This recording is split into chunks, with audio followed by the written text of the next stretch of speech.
जिजाऊ जयंतीच्या खूप खूप शुभेच्छा। ना वाकायचं ना झुकायचं, अन्यायाविरुद्ध पैलून वार करायचं। ना वाकायचं ना झुकायचं, अन्यायाविरुद्ध पैलून वार करायचं।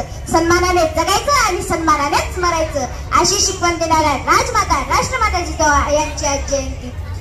मराठ्यांच्या रक्तात ज्याने स्वाभिमान गाजवला, ज्याने हिंदवी स्वराज्याचे स्वप्न सोनेरी स्वप्न पाहिले होते, सोनेरी स्वप्न सत्यात उतरवण्यासाठी अविरत प्रयत्न केले, अशा महाराष्ट्राची ऊर्जा म्हणून ओळखल्या जाणाऱ्या राजमाता राष्ट्रमाता जिजाऊ यांना माझे त्रिवार वंदन।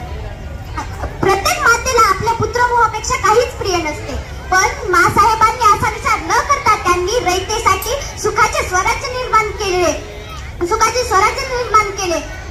आजकालची पोरं काय म्हणतात, आम्ही जिजाऊचे मावळे, आम्ही शुभाचे मावळे, तोंडात मावा खिशात पुढील हातात दारूची बाटली। कसले रे तुम्ही मावळे? मावळे या शब्दाचा अर्थ तरी माहित आहे का तुम्हाला? मावळे म्हणजे आमच्या जिजाऊंनी 18 पगड जातीच्या माणसांना एकत्र घेऊन तयार केलेले सैन्य, ते म्हणजे मावळे। मावळे म्हणजे या मातीला माता मानणारे, मावळे म्हणजे स्त्रियांना आई मानणारे, मावळे म्हणजे या मातीसाठी जीव देणारे, असे होते आमच्या जिजाऊंचे मावळे।